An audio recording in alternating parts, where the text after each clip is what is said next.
against 10 men. They didn't lose. Oh, well, yeah, they did lose the game. Yeah, they lost it. No, we got Curtis in the building. 2-1-1. 2-1-1. Hey, let me tell you something, yeah. You know P. Diddy, yeah? He should hire Robbie as his lawyer because he'll be not guilty. I'm telling you now, bro. If I ever get in trouble, Rob, I'm calling you. He's on a mad one. Curtis, you know what it is with me? Curtis, you know what it is with me, yeah? Go on. I like to be real with it. I think there's been an absolute overreaction to this defeat. I'm hurt as everybody about that defeat yesterday. You know what I mean? We had to drive there and drive back. Yeah, it's a long drive back when you've lost that game. The performance was poor. Loads of individual errors, loads of mistakes from Arsenal. But at the end of the day, what changed the game, what turned it the biggest was the 10 men. And I'm saying this is the third time now out of 8 games that this team have gone down to 10 men this season. Whether you want to blame referees or not, right? We've gone down to 10 men. We have not won one of those games. We've got to start keeping 11 men on the pitch. Well, what I'll say, Rob, and big up everyone locked in as well. Big up you, man, Marty. Hey, Cecil, you done know already, bro. Thank you. But listen, let me tell you something, Rob. 10 men is the fact. I hear you on that 10 men call. That's a problem. But this is our own problem. Saliba, by the way, yesterday, that's a red card, right? That's what I said. It's a red. We all agree that. Ben White's going to recover and maybe letter of the law, whatever. It's a red card. Under the law, it's a red. It's our own fault. So we've had 18 red cards since Arteta's been Arsenal manager. 5 more than any other team in the Premier League. But we didn't have none last season, didn't we? We didn't have... No, I think we had 1, wasn't it? Was it Tomiyasu one?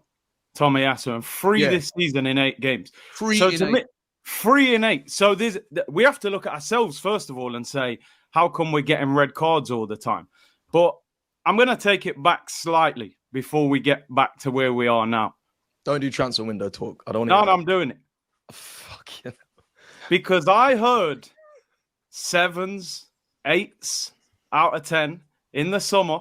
So if you've just finished on 89 points and you're telling me it's a 7, 8 out of 10 window, then I expect a squad to look even better than the previous season. But I'm looking at this squad right now, and I don't see balance. Odegaard's out injured. That will affect any team. No problem. Of course, you sold Smith Rowe, right? And Smith Rowe's playing well, by the way. You can't do 90 though, Curtis. He can't do 90. You got rid of Fabio. Yeah, that's fair. You got rid of Fabio. Oh, cool. I don't think he was at the level anyway. Yep. You're doing documentaries about Hale End. Documentaries. The famous Hale End. You got Nwaneri there. This guy can't get a kick. You're bringing him on at 2-0 down. What? You know that old one? Go and win me the game, son. Nah, I can't, mate. It's too late. You should have brought me on when there was something to play for. So Nwaneri's been pushed to the side, and we're seeing young players trickle out the door. Chido Obi, all these guys going to other clubs. You then find a solution to Odegaard in Trossard. Trossard has filled that space. Trossard against PSG was unbelievable. That was our best performance of the season. Trossard far better in the 10 role than on the left. Doesn't have the pace on the left. Correct. No. So I'm turning up yesterday. I'm like, looking at the team lineup. Trossard's on the bench. Oh, you force Marino in. Trossard on the left. Trossard on the left, sorry. But Marino attacking midfield. Okay, he's played there for Spain, but Spain's irrelevant.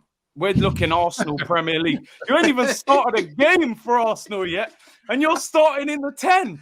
Irrelevant. You're looking they won the Euros, Curtis, yeah? They won the Euros. He wasn't even starting for Spain in the Euros, man. No, he weren't starting for Spain in the Euros. But listen, good player. He come on as a sub, right? Mm-hmm.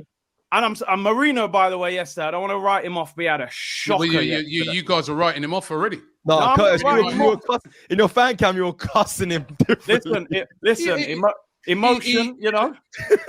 He didn't have a good game. Listen, I'm not going to put, because I'm with you, Curtis. Listen, now, Curtis, let me just come back there, right? Let me just come back. So let me just give a little context to the team selection, because again, this is where, I don't know, but you have to be fair in what the things that you say, yeah? First of all, the Hale End thing. We've seen a lot of Hale End players playing this year. Lewis Skelly, Nwaneri. We've seen these guys playing. We see Lewis Skelly come on. We see Lewis Skelly come on at Man City.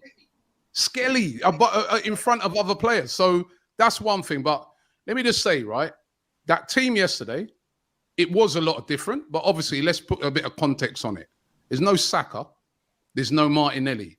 We're going into that game. Both of those players are coming into that game. We've been told here, obviously Saka was out injured, didn't even make the squad. Martinelli was carrying a knock. You know, he didn't play. He came off it in for Brazil, didn't play in the second game for Brazil. Was very doubtful to make yesterday's game. So now they've got to put someone on the left. They've got to put someone on the right, yeah? They've gone for playing Sterling on the right, which is where, you know, he's played there a lot of Chelsea. And on the left, Trossard has played for us on the left a lot of times, right? And Trossard has done brilliantly for us on the left, right?